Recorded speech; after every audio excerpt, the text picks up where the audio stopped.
Hi, everybody. This week there was a big birthday you might have missed.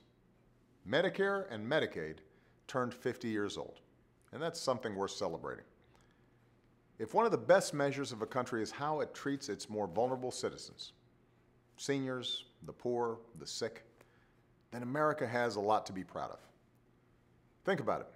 Before Social Security, too many seniors lived in poverty. Before Medicare, only half had some form of health insurance. Before Medicaid, parents often had no help covering the cost of care for a child with a disability. But as Americans, we declared that our citizens deserve a basic measure of security and dignity. And today, the poverty rate for seniors is less than half of what it was 50 years ago. Every American over 65 has access to affordable health care. And today, we're finally finishing the job. Since I signed the Affordable Care Act into law, the uninsured rate for all Americans has fallen by about 1/3. These promises we made as a nation have saved millions of our own people from poverty and hardship, allowing us new freedom, new independence, and the chance to live longer, better lives. That's something to be proud of. It's heroic. These endeavors, these American endeavors, they didn't just make us a better country, they reaffirmed that we are a great country. And a great country keeps the promises it makes. Today, we're often told that Medicare and Medicaid are in crisis, but that's usually a political excuse to cut their funding, privatize them, or phase them out entirely, all of which would undermine their core guarantee.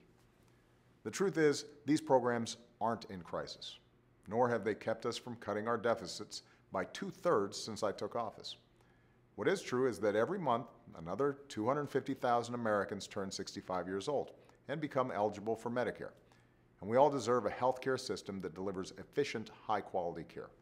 So to keep these programs strong, we'll have to make smart changes over time, just like we always have. Today, we're actually proving that's possible. The Affordable Care Act has already helped secure Medicare's funding for another 13 years. The Affordable Care Act has saved more than 9 million folks on Medicare $15 billion on their prescription drugs.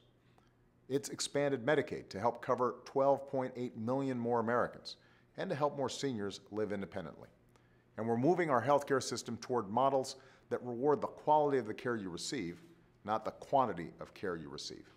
That means healthier Americans and a healthier federal budget. Today, these programs are so fundamental to our way of life that it's easy to forget how hard people fought against them at the time. When FDR created Social Security, critics called it socialism. When JFK and LBJ worked to create Medicare, the cynics said it would take away our freedom. But ultimately, we came to see these programs for what they truly are, a promise that if we work hard and play by the rules, we'll be rewarded with a basic measure of dignity, security, and the freedom to live our lives as we want. It's a promise that previous generations made to us, and a promise that our generation has to keep. Thanks, and have a great weekend.